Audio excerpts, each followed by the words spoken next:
Hey y'all, it's Suzette Viernon and welcome to my channel, Redefining My 60s on My Own Terms. Where we are continuing to talk about how to properly vet a potential partner. Whether you're 18 or 80, this series is for you. I have to say something right before sitting down to record another question that I feel like is important for you to ask a potential partner or answering yourself so that you know where you stand, probably both, is I had watched a Dear Future Wifey episode involving the Steels. It has very quickly garnered a whole lot of attention. Jessie Wu, the Little Black, it's called Little Black Book 91 podcast. And I think even on today, there's a Q&A where Lateris is bringing the Steels back and also bringing in a professional, I guess a therapist or a clinical professional to really dig into questions that the audience, the viewing audience might have. I'll be honest with you. The episode was just so disturbing that honestly, I don't feel motivated, compelled, or even remotely interested in listening to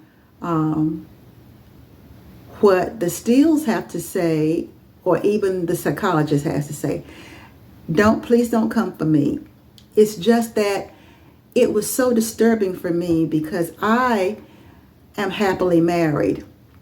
And even though it is true and it's absolutely naive to think that marriage is not going to have some challenges and some difficulties, one of the difficulties that my husband and I don't have is our commitment to each other.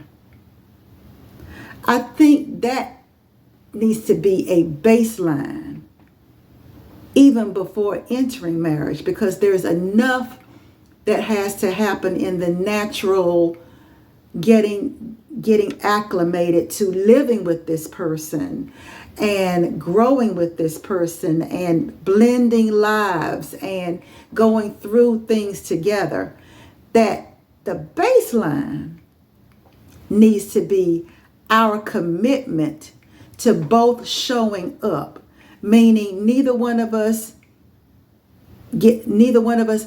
entering into it and we still got cheating in us or some other thing that really is an enemy to a satisfying and healthy union. There's some things that are very healthy. You're going to have differences. That's healthy.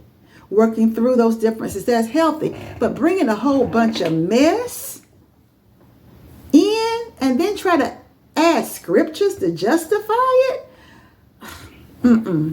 that is dysfunctional and it's actually despicable.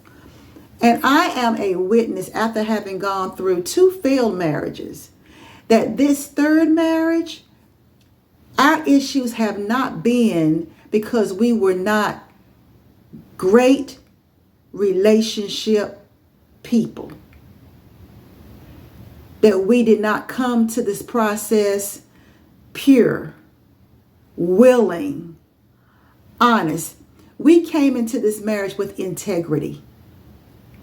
And to hear these people get on the platform and normalize, romanticize, and even spiritualize mess and start quoting scriptures to justify it, to me is just disgusting and it's just despicable. And so I'm glad the Steels can tout being married for 32 years, but their journey, is a mess, especially for people who are in their 40s, 50s, and 60s, who don't have the time or the energy to go through that kind of crazy. I want to be the one that say to you, you can marry someone with integrity, where you both are willing to show up, having put in the work to become your best selves. And then marriage just gives you another experience of a partnership and a deepening intimacy. That your marriage gets stronger, your love gets stronger, your regard for the other gets stronger as you go through these things. If nobody's here to tell you that, I'm here to tell you that it is possible. And I want to be able to offer hope so that people don't feel like, okay, in order for me to get married, I got to go through hell because my partner was not ready. My partner was withholding. My partner was just awful. Okay, so enough about that. Let me get to this question. It's very important that you ask him, like, what's something you've built or achieved that you don't want to lose? An example of that might be your autonomy.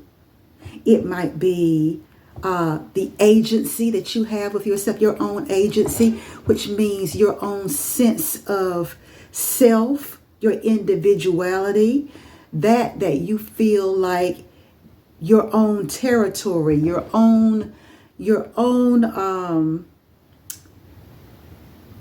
integrity with yourself, your individuality, your self-respect, your financial independence. You know, what is it that you've achieved? I know for me, I knew that I had raised my son to adulthood. And I knew I didn't want to have to raise anybody else's children. So I knew that a man that had a child, if he had a child that was still in the home, right? I knew I didn't have the bandwidth, or I knew going into it that I did not, at my age, want to have to raise another child, right? I knew I didn't want to do that. I knew that. And so, sure, there are certain situations or circumstances where you're given grace. You might think in the beginning that's not something that you want, but as you continue to date and find out more about that person, and your love deepens and your capacity increases, that you might find out, hey, at first I didn't want it, but God has increased my territory. I now have the capacity, and I call it grace. I have the grace to embrace this child and to not feel like it's a burden. And that's something you have to be very honest with yourself about. Let's say one of the things that you've done is maybe you want to go back to school. You know, maybe you want to go on a mission trip. Maybe you have spent your life putting other people first, and now you want to really focus on yourself, doing things for yourself.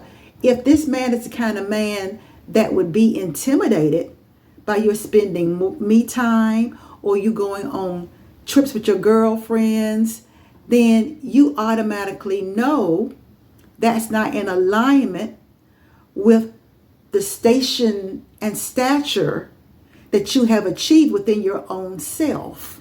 It's not in alignment with it. Let's say if he's a man that thinks that a wife is supposed to cook and clean, right? And that you're a person that has invested in having someone come cook for you or come clean for you, and maybe he can't respect that, then you have to really, really think about that. There's something, and I might paraphrase it in the wrong way, and if I have, Jessie Woo, and you watch my video, please don't hold it against me. It's just the way I heard it.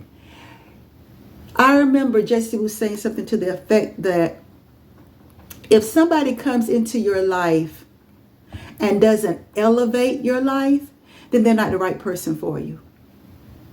Let's say you, as a mature, accomplished woman, have worked and you have your own home and you live in a very nice neighborhood and you have a manicured yard. And let's say that in your care for yourself, you go get your hair done every week.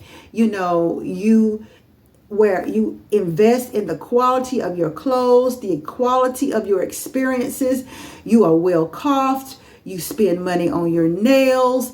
This is something that you have, an achievement that you have put in the sweat equity, and you're financially at a place where you can do it. And somebody comes into your life and they start talking about, why are you spending money on that?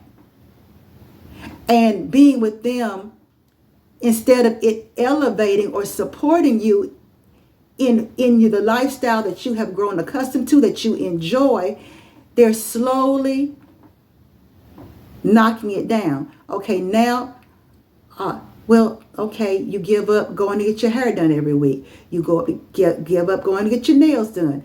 You move into a smaller house. You know what I'm saying? It's almost like you're decreasing. And she made the analogy that if a man comes in taking from you, decreasing, it's because he wants to increase your investment in what he wants. Now, I can't say that's the way it is with all men, but what she said had merit. My husband, when he came into my life, he elevated my life. He took me off the struggle bus. I don't have to struggle anymore. He does the heavy lifting, right? It has elevated my life. I feel more relaxed. I feel more secure. He has helped to invest in my health and wellness. I'm able to go to a naturopathic doctor as well as a medical doctor. I'm able to go get my hair done. He has not decreased my life. He has elevated my life. Things that I desire to do that I could not do on my own, he's elevated my life. He's supporting me. And I feel cared for in a way that I have not before meeting him. So these are things you need to find out. You need to find out, is he the kind of man that expects you to iron his clothes? Defer to him in all decisions, that he gets the final word. Ask the question in your observation of him, how would he respond if the only reason that you have is it's important to you or you need to do something, right? How would he respond? Would he think that that's enough reason for him to support you in it?